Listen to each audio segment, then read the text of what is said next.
día, bombones, ¿cómo estamos? Espero que muy bien. Bueno, hoy voy a hacer un problema de electricidad de circuitos eléctricos de corriente continua. Este problema fue tomado en un examen de ingreso a medicina y dice más o menos que dice que 5 resistencias se conectan a una fuente de corriente continua con la disposición que se muestra en la figura. Este sería el punto P, R1, R2, R3, R4 y R5 y el punto Q. Dice, siendo los valores que R1 vale 2, R2 vale 3, R3 vale 1, R4 vale 5, R5 vale 4 y la diferencia de potencial entre P y Q es de 24 volts y nos están pidiendo la intensidad de corriente que circula por la resistencia 3. Bueno, y dan las opciones ahí más o menos de las que uno ve. O sea, lo que nos están pidiendo es qué intensidad de corriente va a circular por esta resistencia 3. Esa es nuestra incógnita. Bien. Para esto siempre los paralelos les conviene nombrar los paralelos. O sea, este punto P, como no hay consumidor acá, como no hay ninguna resistencia, lo podría anotar perfectamente ahí. Igual que el punto Q lo podría poner ahí. Y acá tengo otro paralelo que le voy a llamar a ese puntito A y a ese puntito B. ¿Para qué hago esto? Porque yo sé que la fórmula final para I3, o sea, la intensidad de corriente que va a circular por la 3, sería la diferencia de potencial que hay entre el paralelo, o sea, AB, o caída de potencial que hay en el paralelo, sobre la resistencia 3. Bien. Y a su vez, esa caída de potencial que hay en el paralelo sería la I que va a circular por esta rama, que le podemos llamar I1 a esto, y a esta I2, si quieren. O sea, sería I1 por, o sea, lo vamos a poner acá abajo, ¿no? Para que sea más concreto. La diferencia de potencial en el paralelo sería entonces la intensidad que circula por esa rama del paralelo, que es I1, por la resistencia equivalente de ese paralelo AB. Bien, ya teniendo esto, pudiendo sacar toda esta caída de potencial y esto, vamos a poder calcular lo que es la intensidad de corriente. ¿Qué nos conviene hacer, chicos, para que la cosa sea más bonita?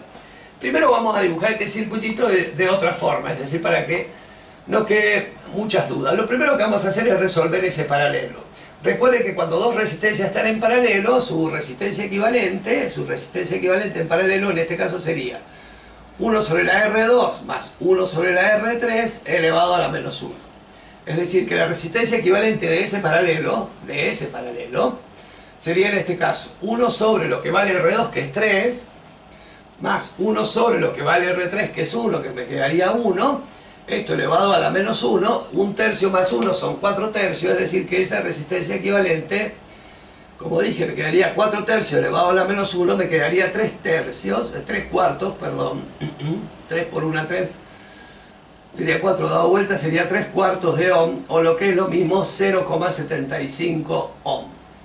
Ya teniendo eso, ya puedo decir entonces que si acá está el punto P, acá vendría una resistencia R1, ¿ven? La R1 que estaría en serie con la resistencia equivalente a esta, que sería de 0,75 ohm.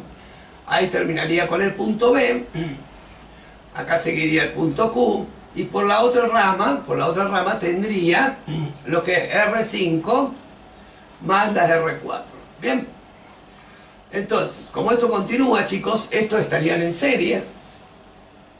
Bien, estas dos estarían en serie. Entonces, recuerden que cuando un circuito está en paralelo, si yo sé que la diferencia de potencial entre P y Q es de 24 volts, las características de los paralelos es que en cada rama del paralelo tengo el mismo voltaje. Es decir, que yo voy a tener entre esta rama del paralelo, acá 24 volts, ¿bien? Y acá también 24 volts. Como me interesa a mí calcular la intensidad ahí, voy a suponer, como estas dos están en serie, entonces, que la resistencia en serie de esa rama del paralelo, sería entonces la R1, que vale 2 ohm, más los 0,75. Esto quiere decir que tengo 2,75, ¿bien? Ohm.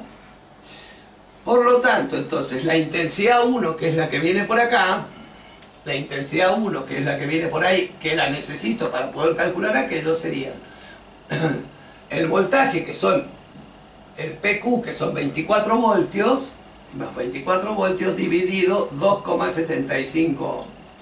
Si hago 24 dividido 2,75, 24 dividido 2,75, eso me termina quedando aproximadamente 8,72 amperes. Eso es lo que vale I1.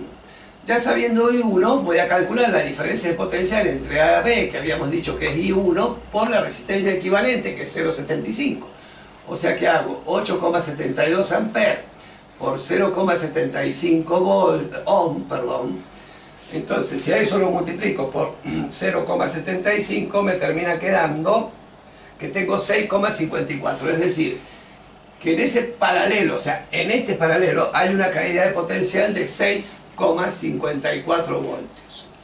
Por lo tanto, ya conociendo la caída de potencial ahí, lo tengo que dividir por R3 para calcular I3. Es decir, que la intensidad de corriente que circula por la 3 sería los 6,54 voltios dividido lo que vale R3, que R3 valía 1 volt, ¿ven? 1 ohm. Entonces, volt sobre ohm me va a dar amper, y esto me va a terminar quedando 6,54 amperes. O sea, la respuesta correcta entonces es que la intensidad que circula por la resistencia 3 es de 6,54 amperios. Bien, dentro de las opciones de ese problema, vamos a ver si está todo bien, porque muchas veces suelo equivocarme y ustedes se enojan. Entre las opciones que tengo, 6,55 han puesto aproximadamente, yo he puesto 6,54, o sea que la opción B sería la correcta. Como ven, piojitos, acá se trata de buscar un circuito equivalente, en función de eso ir sacando las resistencias y las caídas de potencial en cada uno de los paralelos. Como técnica, siempre recuerden, yo le doy nombre a los paralelos, es decir, al primer paralelo le llamé PQ, al segundo AB, porque eso es fundamental para poder calcular las caídas de potencial ahí, y ese voltaje se va a mantener en cada rama del paralelo para después poder determinar las intensidades en cada una de las ramas. Bueno chicos, esto es electricidad, yo soy Rulo, suscríbanse, denle like y los veo en la próxima. Voy a hacerlo para que lo vean mejor. Ahí está, bien bonito, y se los dejo un ratito. Nos vemos la próxima, gracias.